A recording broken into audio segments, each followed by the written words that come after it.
இப்போது புதிய அறிமுகம் ஆச்சி ஹோட்டல் சாம்பார் 50 கிராம் ரூபாய் 20 மட்டுமே.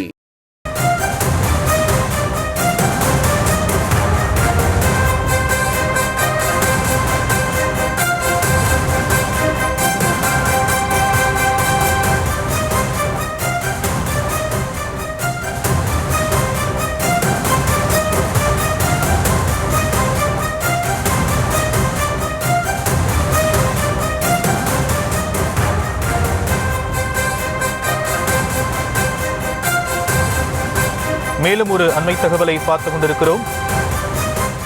தமிழ்நாட்டையும் தமிழ்தாய் வாழ்த்தையும் தொடர்ந்து அவமானப்படுத்தும் ஆளுநரை எதிர்த்து திமுக போராட்டம் ஒன்றை அறிவித்திருக்கிறது. ஆளுநரை கண்டித்து அதிமுக பாஜக கள்ளக்கூட்டணியை கண்டித்தும் இந்த போராட்டம் அறிவிப்பு வெளியிடப்பட்டிருக்கக்கூடிய அண்மை தகவலை பார்த்துக் கொண்டிருக்கிறோம். தமிழ்நாட்டையும் தமிழ்தாய் வாழ்த்தையும் தொடர்ந்து அவமானப்படுத்தும் ஆளுநரை எதிர்த்து திமுக போராட்டம் ஒன்றை அறிவித்திருக்கிறது. அது குறித்தான அண்மை தகவலை பார்த்துக் கொண்டிருக்கிறோம். விவரங்களை நம்முடைய செய்தியாளர் ராஜேஷ் வழங்க நாம் கேட்கலாம். ராஜேஷ், திமுக தற்போது போராட்டம் ஒன்றை அறிவித்திருக்கிறாங்க, இது குறித்தான விரிவான விவரம். வணக்கம். ஆளுநரை கண்டித்து திமுக போராட்டத்தை அறிவித்திருக்கின்றது. தமிழ்நாட்டில் அத்துமீறும் ஆளுநரையும் அவரை காப்பாற்ற அதிமுக பாஜக கள்ள கூட்டணியும் கண்டித்து திமுக சார்பில் போராட்டம் என அக்கட்சியின் அமைப்பு செயலாளர் RS பாரதி அறிக்கையை வெளியிட்டிருக்கிறார். நாளை காலை 10 மணி அளவில் தமிழ்நாட்டில் உள்ள அனைத்து மாவட்டங்களிலும் கண்டன ஆர்ப்பாட்டம் நடைபெறும்.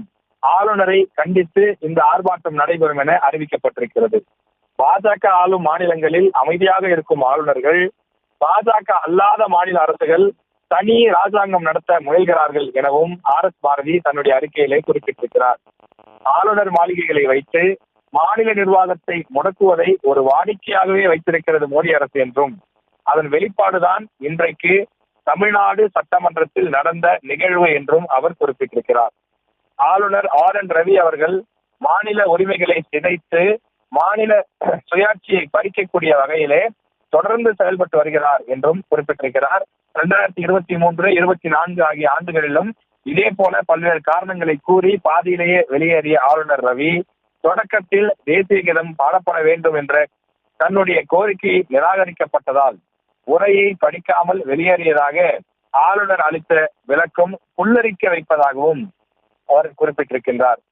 சில மாதங்கள் முன்பு பிரசார் பாரதியினுடைய ஹிந்தி மாத விழாவில் ஆளுநர் RN ரவி அவர்கள் பங்கேற்ற போது தமிழ்தாய் வாழ்த்து பாடல் அவமதிக்கப்பட்டது என்றும் இப்போது தேசிய கீதம் முதலில் பாடவில்லை என சொல்லி மறைமுகமாக தமிழ்தாய் வாழ்த்தை ஆளுநர் எதிர்க்கிறார் என்றும் அவர் குறிப்பிட்டிருக்கிறார். அன்று தமிழ்தாய் வாழ்த்தில் திராவிட நல் திருநாடும் என்பதை விடுவித்து விட்டு பாடி நமது தமிழ்தாய் வாழ்த்தை அவமதித்தார் என்றும் இன்று சட்டமன்றத்தில் தமிழ்தாய் வாழ்த்து முதலில் பாடப்பட்டதை சகித்துக் கொள்ளாமல் ஆளுநர் ரவி தேசிய கீதம் என்ற போர்வையை போர்த்திக் கொண்டு உடனடியாக சபையை விட்டு வெளியேறி தமிழ்தாய் வாழ்த்தை அவமதித்திருக்கிறார் என்றும் அவர் குறிப்பிட்டிருக்கிறார். தேசிய கீதத்தை சட்டமன்றம் அவமதித்துவிட்டதாக தோற்றத்தை உருவாக்க முயல்கிறார் என்றும் கடந்த ஆண்டே வழங்கி போன இந்த திட்டத்தை மீண்டும் எழுப்ப ஆளுநருக்கு யோசனை கொடுத்தவர்கள் எவ்வளவு பெரிய புத்திசாலியாக இருப்பார்கள் எனவும் அவர் கேள்வி கேட்டிருக்கின்றார். இந்த விஷயத்திலே ஆளுநரை கண்டித்து தமிழகம் முழுவதும் நாளைய தினம் கண்டன ஆர்ப்பாட்டங்கள் நடைபெறும் என்று தெரிவிக்கப்பட்டிருக்கின்றது. தமிழ்நாட்டையும் தமிழ்தாய் வாழ்த்தையும் தொடர்ந்து அவமானப்படுத்தக்கூடிய வகையில் ஆளுநர் செயல்பட்டு வருவதை கண்டித்து மத்திய அரசின் ஏஜென்டாக தமிழ்நாட்டின் உரிமைகளை அத்துமீறக்கூடிய செய்யும் வகையிலே ஆளுநர் செயல்பட்டு வருவதாகவும் மத்திய அரசின் மீதுள்ள தமிழ்நாட்டு மக்களின் கோபத்தை திசை மாற்றவும் இது போன்று செயல்பட்டு வருவதாகவும் குற்றச்சாட்டை முன்வைத்திருக்கிறார். மேலும் அதிமுக பாஜக கள்ளக்கூட்டணியை கண்டித்தும் திமுக சார்பில் நாளை காலை 10 மணிக்கு மாவட்ட தலைநகரங்களில் கண்டன ஆர்ப்பாட்டம் நடைபெறும் என்றும் தெரிவிக்கப்பட்டுள்ளது. தமிழக ஆளுநரை கண்டித்து 7ஆம் தேதி மாவட்ட தலைநகரங்களில் ஆர்ப்பாட்டம் நடைபெறும் என திமுக தலைமை அறிவித்திருக்கக்கூடிய நிலையில் விரிவான விவரங்களுக்கு நன்றி ராஜேஷ். இப்போது புதிய அறிமுகம் ஆச்சி ஹோட்டல் சாம்பார் 50 கிராம் ரூபாய் 20 மட்டுமே.